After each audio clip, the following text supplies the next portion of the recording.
السلام عليكم ورحمة الله وبركاته. وما زالت صفقات نادي الزمالك تتوالى، ونادي الزمالك لسه ما خلصش صفقات، وإن شاء الله السوبر الأفريقي زملكاوي. إن شاء الله نكسب السوبر الأفريقي أمام النادي الأهلي يوم 27/9. مليون مبروك يا زملكاوية على أجمل صفقات بتحصل لنادي الزمالك، وكل الشكر لكل حد ساهم في هذه الصفقات. اهلا بكم مع اسلام ابو مازن، اهلا بكل جمهورنا العزيز. يا رب كلكم تكونوا في احسن صحه في احسن حال. النهارده كالمعتاد هنتكلم عن اخبار الزمالك وكل مدار داخل نادي الزمالك. لايكاتكم يا زملكاويه مهمه جدا عشان خاطر الفيديو يوصل لاكبر عدد ممكن من جمهور نادي الزمالك العظيم. فضلا وليس امرا دوس لايك. نبدا اخبارنا النهارده، ومليون شكر لمجلس اداره نادي الزمالك برئاسه كابتن حسين لبيب. قلنا اللي هيدعم الزمالك وهيقف جنب الزمالك ويحقق طلبات جمهور نادي الزمالك هندعمه دعم مطلق. وقلنا ان اهم بطوله في الموسم اللي هيبدا ده لنادي الزمالك هي السوبر الافريقي. السوبر الافريقي اهم من الكونفدراليه، اهم من الدوري، اهم من الكاس، اهم من السوبر المصري. مليون مبروك. ارون موبنزا او ارون اللي هو ارون سالم موبنزا زملكاوي رسميا. وصول البطاقه الرسميه لارون. خلاص كده انتهى الامر. كل الحاقدين، كل الحاسدين، وكل الكارهين، معلش، ارون زملكاوي. ارون مرعب النادي الاهلي. ارون اللي هيبقى له دور كبير ان شاء الله في السوبر الافريقي. عايز اقول لك كلمتين. الحاجه الوحيده اللي تفصلك عن موضوع ارون ان هو يبقى معاك رسميا ونقدمه على موقع نادي الزمالك هو الكشف الطبي. ان شاء الله الكشف الطبي يطلع سليم، مفيش اي مشاكل تعوقنا ان شاء الله. هو فاضل بس الكشف الطبي. الراجل هيوصل يوم الاحد، يعني السبت الساعه 2 بالليل بالبلدي كده. بعد ما الساعه تعدي الساعه 2 الساعه 12 بالليل، عد الساعه 1 الساعه 2 هوب هتلاقي الطياره وصلت في مطار القاهره. مليون مبروك، صفقه كواليتي خاص. صفقه باذن الله هتفيد الزمالك كتير وكتير وكتير. كل المواقع الصفراء، الصحافه الصفراء اللي كانت تملي بتقول ان اللاعب مش جاي، ان اللاعب بيدور على عروض تانية، بيدور مش عارف على ايه. ما شعوركم دلوقتي؟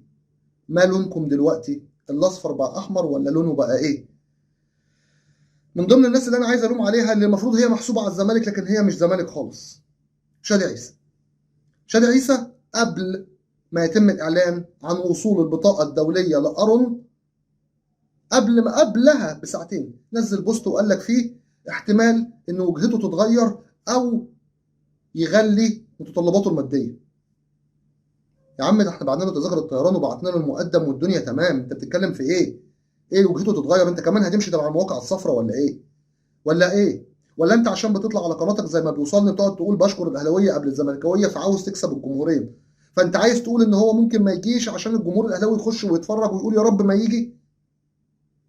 شكرا لكل حد ساهم، شكرا للاستاذ ممدوح عباس، يعني شكرا لمجلس الاداره برئاسه الكابتن حسين لبيب وكل اللي معاه، وشكرا لممدوح عباس.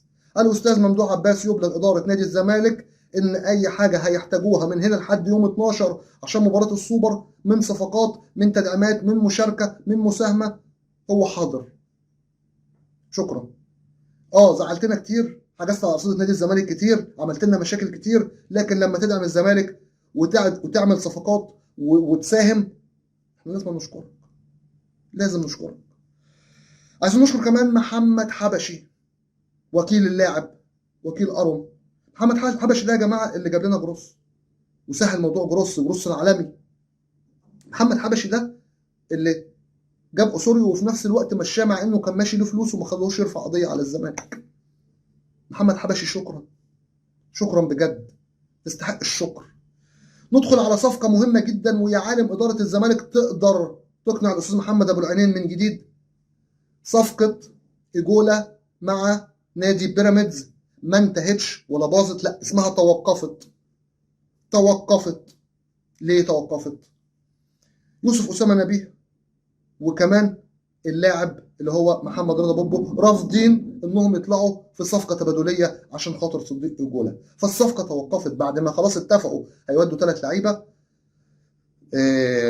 محمد رضا بوبو، اسامه نبيه، وكمان عبد الله مجدي، وكمان ده لقايت الرابع. فجاه قال لك لا الاثنين دول مش عايزين يروحوا، هوب وقف الصفقه. فلوس واللعيبه ديت لا، يبقى فلوس بس واثنين لعيبه لا. فبيعيدوا المفاوضات من جديد. في عز الوقفه دي لو تعرف تدخل وتخلصه اعمل لك تمثال وحقيقي. اعمل لمجلس الاداره تمثال. لو جابوا صديق كوره. على العموم نادي الزمالك ان شاء الله كده كده هيتعاقد مع جناح شمال، ولو ساءت الظروف. يعني انا عندي مثلا والناس ادم، والناس ممكن يجي، ممكن راجل فري، ولو عرفت تقرب وجهات النظر في الفلوس ممكن تجيبه.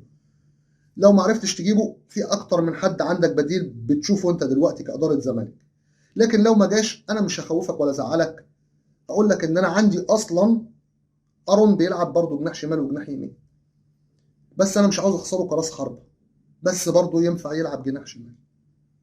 فاتمنى ان الموضوع يتم على خير ونتعاقد مع جناح شمال، ان شاء الله جناح شمال جاي، ان شاء الله، بقول لك ان شاء الله جاي.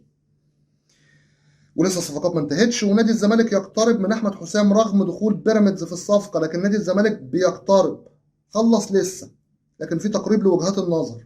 ان شاء الله احمد حسام او اي مدافع يجي من الناس اللي احمد حسام، محمد اسماعيل، عرفت تجيب العش يبقى كتر خيرك.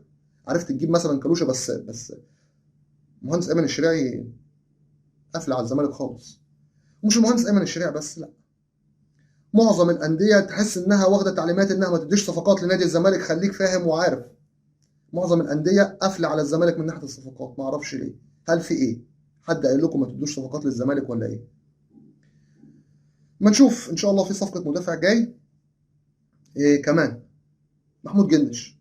اداره الزمالك دلوقتي جددت العواد، وعندك محمد صبحي كمان، والشناوي حارس ثالث. دلوقتي اداره الزمالك مش مضطره انها تجيب محمود جنش، لكن يا جنش لو انت عايز تيجي تعالى، بس خلص نفسك من مودرن سبورت. احنا كاداره زمالك مش هندفع فلوس، بقول لك ده الكلام اللي اتقال. خلص نفسك مع مودرن سبورت، وفي نفس الوقت العقد بتاعك هيبقى حنين، مش زي ما بتاخد في مودرن سبورت، لان انت كده يا جنش اللي كسبان، لان انت كده اللي هتنهي مسيرتك داخل نادي الزمالك. احنا عندنا امان الامان، عندنا محمد عواد ومحمد صبحي كمان. كرباج، هيبقى كرباج المباراه، مباراه السوبر اللي هيقربج النادي الاهلي، ارون ان شاء الله. انا كل شويه اخش اقول لك ارون وبنزا، بجد حاجه تفرح، حاجه احسن مما تتخيل. صفقه كواليتي عالي قوي، اعلى من الدوري المصري. قلقان من حاجه يا اسلام؟ خايف؟ لا. قلقان من جوميز، مش هنكر. يعني انا خايف يجي يقول لك مثلا انا هلاعب السيد نيمار عشان الجناح الشمال اللي احنا جبناه، لو جبنا جناح شمال ما تاقلمش، او العب سيف الدين الجزيري عشان خاطر ارون وعمر فرج لسه ما تاقلموش. ايه يا عم، اوعى تعمل كده، انا اخاف منه، هو ممكن يعمل كده، انا خايف منه بجد. فاتمنى ان هو اوعى يعمل كده، عشان خاطر حاجه مهمه جدا. النادي الاهلي مش هيشوف ولا ارون، ولا هيشوف عمر فرج، ولا هيشوف بن طايب، ولا هيشوف اي صفقه، مش هيشوفهم غير في المباراه. تعرف ليه؟ لانهم مش هيشاركوا في الدور ال 32 في الكونفدراليه، فانت كده مش هتلعب مباراه رسميه تانية، فهم مش هيشوفوهم. فمعنى انهم مش هيشوفوهم يبقى نازلين على عماهم، مش شايفين يا ترى اللعبه دي بتلعب ازاي، يا ترى في الخطه ايه اللي هيحصل، فهيعملوا لك الف حساب وحساب. فاتمنى ان جوميز اوعى تقعدهم، انت جايبهم عشان تنهي بيهم بطوله، اهم بطوله، بطوله السوبر الافريقي اللي ما بتتكررش غير كل 30 40 سنه. انت كزمالك اخدت الكونفدراليه في سنه، وفي نفس السنه الاهلي خد دوري الابطال، لعبته سوبر، مش بتتكرر كتير، لان الزمالك ان شاء الله بعد كده هتلاقيه شارك في دوري الابطال على طول ومع الاهلي، فهيلعبوا سوبر فين؟ لان واحد بس اللي بياخد البطوله دي، فصعب ان البطوله دي تتكرر تاني غير كل 30 40 سنه. لما ده يخش، لما الزمالك يبقى كيرفو نازل ويلعب في الكونفدراليه، والاهلي يبقى في دوري الابطال، والاثنين يحققوا البطوله.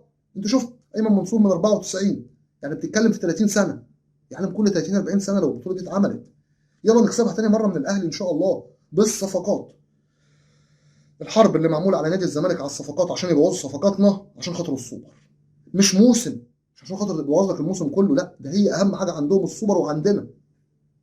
فخلص وانهي، وان شاء الله احنا قدها وقدود، باذن الله نقدر نكسب السوبر الافريقي ان شاء الله.